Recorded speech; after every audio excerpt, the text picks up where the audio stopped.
Rob Yes. is a luthier, and he's a very good, skillful man in repairing vintage guitars. And customizing, yeah. And customizing, and he customized and repaired that guitar, Amongst a others. German archtop. And the other guitar he repaired for me. Welke was dat? Which one was it? I don't know anymore. Well, what did he do on that guitar? I fixed the bridge. The Can you bridge show was, it? Yeah, sure. I cannot reach it, but You can reach it. I fixed the bridge. No, I cannot reach it. The bridge where the strings are. I fixed the bridge. I adjusted it, and I fixed the neck also. The neck was a little bit loose, so I had to fix it and replace it again. So I adjusted that, and also adjusted the nut on the head, so it was easier to play. Well adjusted. Does it has an iron string in it? An iron truss rod? No, Yeah. no. There are a few East European guitars which have a truss rod in the neck, and mainly the quality of the wood is strong enough to hold the tension of the strings. What kind of wood is it? Oh, it varies a lot. Alder is also used, but the more strong qualities of alder, that's the main piece of wood they use. Also for the top and the back sides, it's alder. Is it a local wood or a... Yeah, most of the time it's local wood. You can compare it with flamenco guitars, which are made of cypress, and cypress was a type of wood which was available in the regions where the gypsies were living temporarily. So they made their guitars from a type of wood which was available in the environment, and that was cypress. And also alder, this has the same story. Alder is a kind of wood which is always accessible, always available. No. So that's just the primary choice, yeah. And how's the quality of those guitars? Yeah, these guitars are of a special design which is significant for Eastern European countries. And this kind of shape and the build of the guitars and the way they are constructed, those are typically for Eastern European guitars, yes. It's not so much the way of construction and the type of construction of the Western Europeans or American guitars anymore. And these have a special build construction. Yeah. Wow. Yes. And how long are you repairing guitars? Oh, I've been repairing guitars since '89 for the last centuries. So it was a hobby of mine, but there were wholesales, musical instrument wholesales companies who asked for my competence, for if I wanted to work for them. So I started in the big companies. I did a lot of repair work internationally also, and they shipped all shipments of guitars to the center of Holland where I worked, and then I repaired a lot of them. And you're specialized in acoustic guitars? No. Both electric and because I've been doing it so long, I've seen a lot of types and brands coming and going. So that's. And how about the Dutch guitar builders? They're not Are so they many interesting? anymore. There are nowadays there are interesting guitar builders. There are independent guitar builders also. That not so much work for big companies, but because there aren't any big brands in the Netherlands anymore. But there are independent builders who are very talented. Yeah. But I don't think they are trading internationally now. Yeah, this is a part of a collection of Gerard. Yeah. Well, when you see those guitars, are there guitars that you think, wow, those are really very special? Yeah, Or, it all depends on the player. These guitars, each separately, all these guitars have a special quality. And it depends on the player themselves, what kind of quality he wants from the guitar.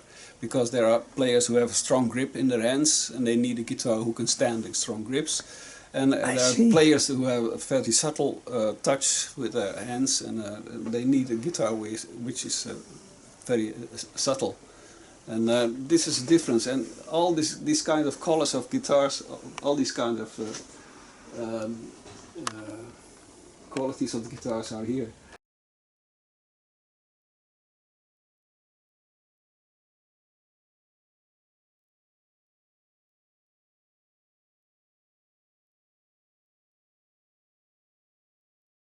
Your parents come from Yeah. Indonesia. My parents had to migrate to the Netherlands in 1950 because my father was working for the Dutch Indonesian army, and the colonial history of Indonesia is very colored by the Dutch influence. Yes.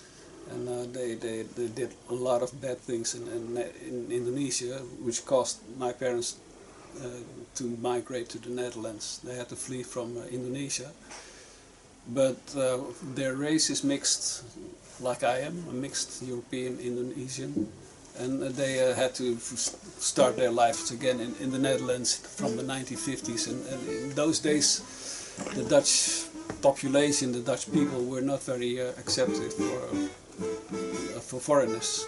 Yeah. Yeah, I once did a project for Molucca people. Also, yes. Yeah, yes, in Vught. Those are my brothers, yeah. Molucca, yeah. Yeah. You also play Indonesian music? Not so much. I do when the situation is suitable, and if I feel okay with it, then I will play some Indonesian music. Yes. For instance, on 15th of August there was a Remembrance Day of the Indonesian liberation. And this Remembrance Day honored our parents who were victimized by the colonial wars. My father has worked on the railroad in Burma for 3.5 years. For the Japanese? Yes.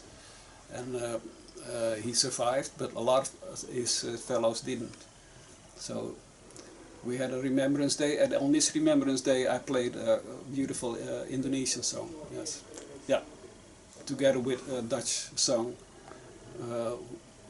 which was telling the story of the back pay the Dutch government still hasn't paid. So. Yeah, the Dutch, they are not so good for their history. Yeah? No, exactly. Well. Yeah, my speech is very diplomatic, but there's a whole story behind it. Yeah, I'm not Dutch, so... Oh yeah, I am Dutch. Okay. But I'm imported. I want to make use of the situation, because are there typical Indonesian instruments you do not find anywhere else? No, not really, except for the koto-like instrument you mentioned. There are not, no.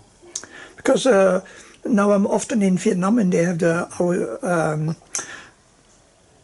dambao, with one string, and they're playing flageolet tones, which is very special. Beautiful, yeah. I've heard it once.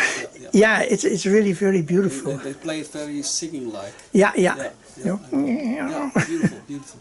But in Indonesia, not, because the Dutch has ruled and governed Indonesia as long as 350 years. So the Western influence was immense. The Western influence and also the American influence was immense, and especially from the 1930s till the time then the Dutch Indonesian people had to migrate. They had a lot of influence from America, from American music. But the instruments were also very, very Western-like and American-like. Yeah, we used to have in the Netherlands some Indonesian rock groups, very famous ones. Indo Rock. Yeah. Is it still alive, that kind of music, or? You know, in those days, in the 1950s, when, for instance, the Tielman brothers, they were very, very good, qualified rock group. They were very high standard. The guitar soloist Andy Tielman, he was brilliant, this guy. But because of their Dutch Indonesian descendants, they looked not like Dutch people. So in those days, in the 1950s, 1960s, you had presentators like Mies Bouwman or what is all the Willem O'Duis. They had television programs, and sometimes they allowed Indonesian rock bands to perform in their program, but they were very discriminated against. I remember that Mies Bouwman in those days in one of her programs, she told the audience, now we are going to listen to monkey jungle music, and that was the announcement for the Tielman brothers. So the Tielman brothers, they didn't like it. I remember this well. And in the start of the Indo Rock bands, which were very popular in some areas in the Netherlands, the start of pop bands, they were always criticized by the more classics educated musicians. So in one program, one vocalist, female vocalist, who was had a classical education, conservatory, she criticized the way of singing of the rock bands.